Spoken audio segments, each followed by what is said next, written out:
Hello students, I am Rohini Chogle. This is my third class for you people. My chapter is DC circuit analysis and transient circuit. So what we learn in the first and second class? In first class, basic definitions, Kirchhoff's current law, voltage law, and in second class, Thevenin's theorem and problems. That theorem is very important for you people.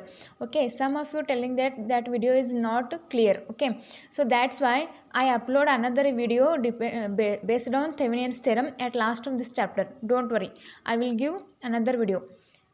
In this class, we want to discuss about derivation of Norton's theorem. So what do you mean by the Norton's theorem? This theorem is also important. Okay, so let us start with the statement. In any two terminals of a linear network means what? Here, this is a linear network. Any two terminals, one terminal, another terminal. So in any two terminals of a linear network containing sources of EMF and impedance. EMF means electromotive force here. This is EMF, electromotive force, and these are the impedance Z1, Z2, Z3 and ZL. Okay, can be replaced by a current sources in parallel with single impedance. Here, this can be replaced by this, means EMF and impedances can be replaced by a current source. So this EMF is replaced by the current source in parallel with a single impedance. Here, parallel with a single impedance. This current and this impedance is parallel. So these are series. These can be replaced by parallel impedance. The current is equal to that current which would passes short circuit placed between the terminals, and the parallel impedance is the equivalent impedance between the terminals when all the internal sources of EMF are replaced by their internal resistance. So, what do you mean by the statement? In any two terminals of a linear network containing sources of EMF and impedances can be replaced by a current sources in parallel with single impedance. The current is equal to that current which would passing short circuit placed between the terminals, and the parallel impedance is the equivalent impedance between the terminals when all the internal sources of EMF are replaced by their internal resistance. Means this is EMF and impedances. This EMF can be replaced by the current source, and these series impedance can be replaced by impedance with parallel to this current source. This is about the statement of Norton's theorem. So now we have to discuss about the proof. So first consider this diagram. Okay, consider a network. This is called network containing sources of EMF E and impedances Z1, Z2, Z3 and ZL. This is what impedance, this is what EMF, electromotive force E, and these are Z1, Z2, Z3 and ZL are the impedance, and the load ZL means what? Load impedance connecting between A and B terminals. These are the terminals. Okay, A and B, these are the terminals. So these EMF and impedances are connecting between the terminals A and B. I1 and IN are currents passing through the active and passive mesh respectively. So I1, this is I1 and IN, these are the current passing through mesh respectively. See here, this is first mesh and this is second mesh. Here current is I1, here current is IN. So explanation of diagram is what?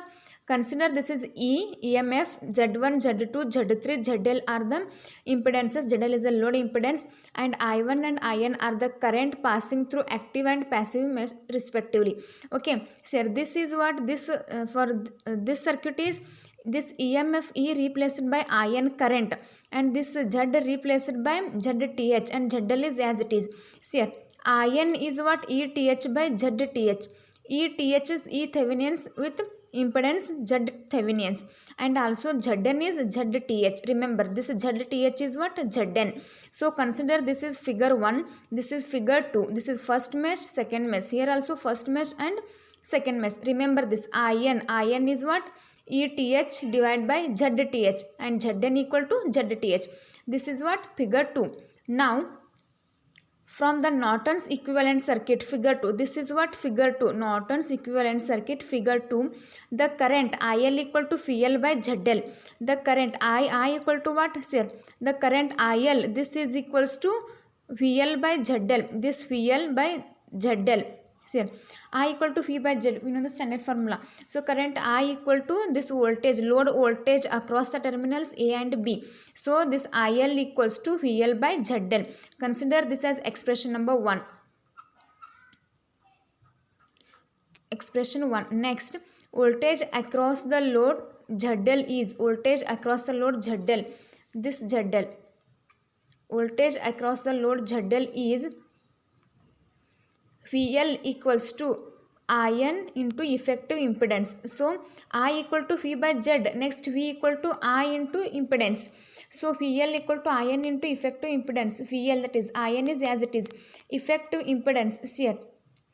This is ZL. ZTH is equal to ZN. So here these are parallel. ZN and ZL are the parallel.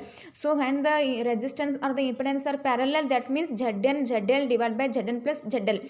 Standard formula when the resistance are in parallel. So VL equal to IN as it is. Effective impedance is like this. In Thevenin's theorem, we are taking R. Instead of R, we are taking Z in Norton's theorem. So Z R1 R2 parallel is there, no, same, that only Z1 ZTH and ZL are the parallel. ZTH is nothing but ZN, Norton's. So ZTH is what? Thevenin's. N is Norton.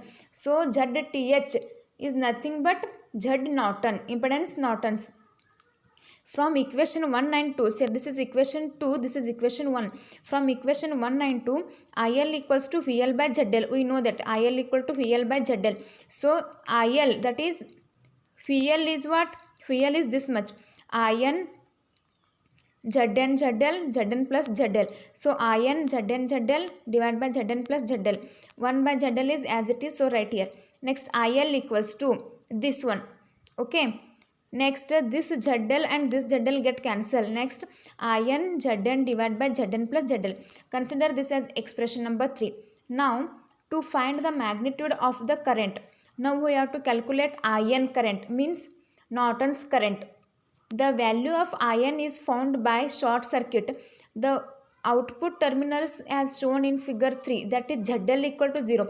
So when we have to calculate IN, we have to short this circuit, means in the first circuit here ZL is there, no. So shorting means remove this ZL and the remaining circuit is like this only. That is what? ZL equal to 0. Okay, remaining circuit is as it is, but the current flowing in first mesh is what? I1 minus IN. Here is only IN. Okay, this is figure 3. By applying Kirchhoff's voltage law to first mesh, this is first mesh means what? L, M, P, Q, L. This is first mesh. So apply Kirchhoff's voltage law in this mesh. Means I1 Z. Here current is I is as it is. EMF is there, no. When we passes the current through this circuit, this is E. Okay, whenever this current passes through Z3 means this is IN. I1 and IN. Coming from I1 to Z3 is IN, means I1 minus IN. So Z1 I plus I1 minus IN. This in Z3 current is I1 minus IN Z3, that is equal to E. Now solve this equation. I1 Z1 plus I1 Z3 minus IN Z3, that is nothing but take I1 common, Z1 plus Z3 minus IN Z3, that is equal to E. So consider this as expression number 4. Now apply Kirchhoff's voltage law to second mesh. This is second mesh, means M, A, B, P, M. This is second mesh. So apply Kirchhoff's voltage law here. Means what? This is current is IN. So IN Z2. Okay. Next here. This is outgoing current. So sign is minus. Minus I1 minus IN Z3 equal to 0. Kirchhoff's voltage law means what? Total incoming current is equals to total outgoing current. So here anti-clockwise means the sign is minus. Next IN Z2 plus, solve this equation, IN Z2 minus into minus plus, so that is IN Z3. So minus I1 Z3 equal to 0. Take IN common, Z2 plus Z3 equal to I1 Z3. So I1 equals to IN Z2 plus Z3 divided by Z3. Consider this as expression number 5. Now substituting the value of I1 in equation 4. This is the value of I1. Where it is I1? Substituting the value of I1 in equation 4.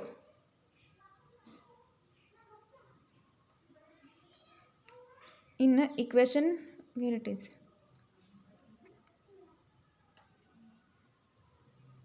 I1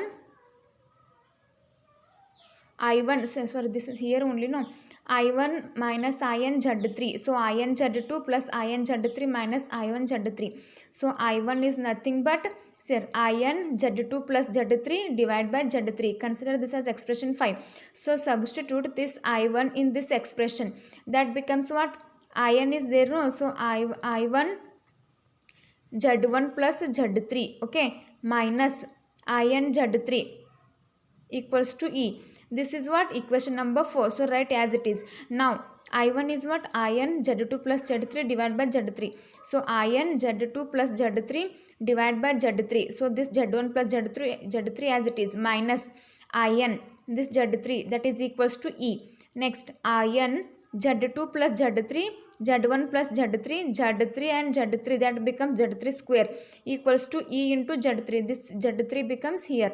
Next In Z2 plus Z3, Z1 plus Z3 minus In Z3 square is Z3. Now take In as a common. Remaining is Z1 Z2 plus Z1 Z3 plus Z2 Z3 plus Z3 square minus Z3 square get cancelled equals to E Z3.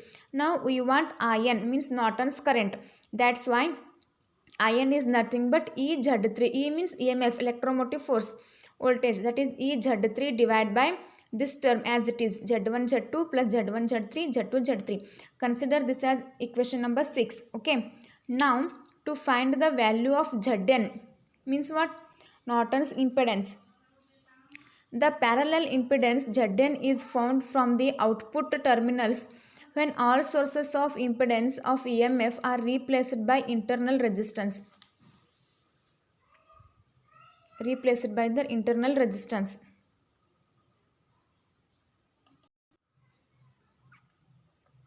The parallel impedance Zn is found from the output terminals when all sources of impedance of EMF are replaced by their internal resistance. Means what? Removing this EMF. So current is In, Z1, Z2, Z3. These are two terminals, A and B. Okay, now we have to find Zn. So Zn, that is equals to what? Z1 Z plus Z2. Take Z plus Z2 first. Z means what? This Z1 and Z2, these are parallel. Okay, so In is Z plus Z2. So we want Z, that's why 1 by Z, that is equals to 1 by Z1 plus 1 by Z3. These are parallel. Okay, next 1 by Z, that is equals to Z1 plus Z3 divided by Z1 plus Z3. So Z equal to Z1 Z3 divided by Z1 plus Z3. Don't confuse it. Zn means what? Impedance of Norton's. See here, Z1 and Z3, these two are parallel and this is series. So means what? Z1, Z2 series with parallel Z3. Simple is there. So this is Z1, Z3. Z means what? Parallel. So whenever the resistance or impedance are parallel, means Z equals to Z1, Z3 divided by Z1 plus Z3 directly. Plus Z2 means this is Z1, Z3 parallel with Z3, these two series with Z2. So that is what? Plus. So consider this as expression number 7. Now the value of IL, load current, can be found if In and Zn are known. Now we have to calculate IL. Already we know Norton's current and Norton's impedance. Using this In and Zn, we have to calculate IL. From the Thevenin's equivalent circuit, the current IL, this is according to Thevenin's, IL equal to ETH by Zn plus ZL.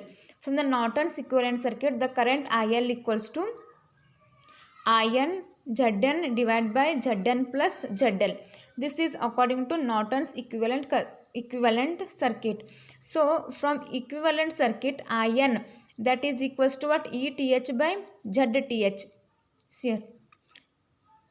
In equal to ETH by ZTH is there, no? So that's why In equal to ETH by ZTH. So ETH is nothing but In into ZTH.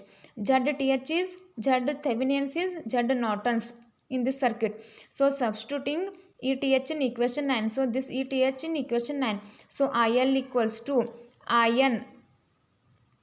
So IL equals to ETH in this equation number 9. So IL equals to ETH divided by ZTH plus ZL. Zn is there, no? So Zn is nothing but ZTH. Next, iron and Zn. Iron and Zn is nothing but ETH. So that is only ETH divided by ZTH plus ZL from equation 8 and equation 10. This is equation 10 and equation 8. ETH by Zn and ZL. Norton's is equivalent to Thevenin's. The current across load impedance ZL is given by equivalent circuit are equal. Hence Norton's theorem is proved. See here. This theorem is easy.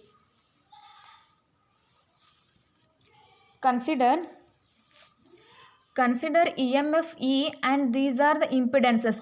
These can be replaced by current and these parallel with the ZTH, and this is load. This is what? Load impedance. According to Norton's theorem, we know IL equal to VL by ZL and VL equals to IN into effective impedance. IN effective impedance means what? These are the effective impedance. Zn and ZTH is nothing but Zn. This is Thevenin's and this is Norton's. So these are parallel means what? Zn ZL divided by Zn plus ZL. So IL equals to, substitute these values in this equation. So this becomes like this. So that is what? Load current. Now we have to calculate IN means what? Norton's current. For that we have to short on this terminals means what? ZL equals to 0. This is first mesh and second mesh. Current I1 IN. For Z3 current is I1 minus IN. So apply Kirchhoff's voltage law in first mesh and second mesh. Then we know the value of IN. Now we have to calculate Zn. For Zn using only impedance, we have to calculate the Zn. Now we know the value of IN, Zn.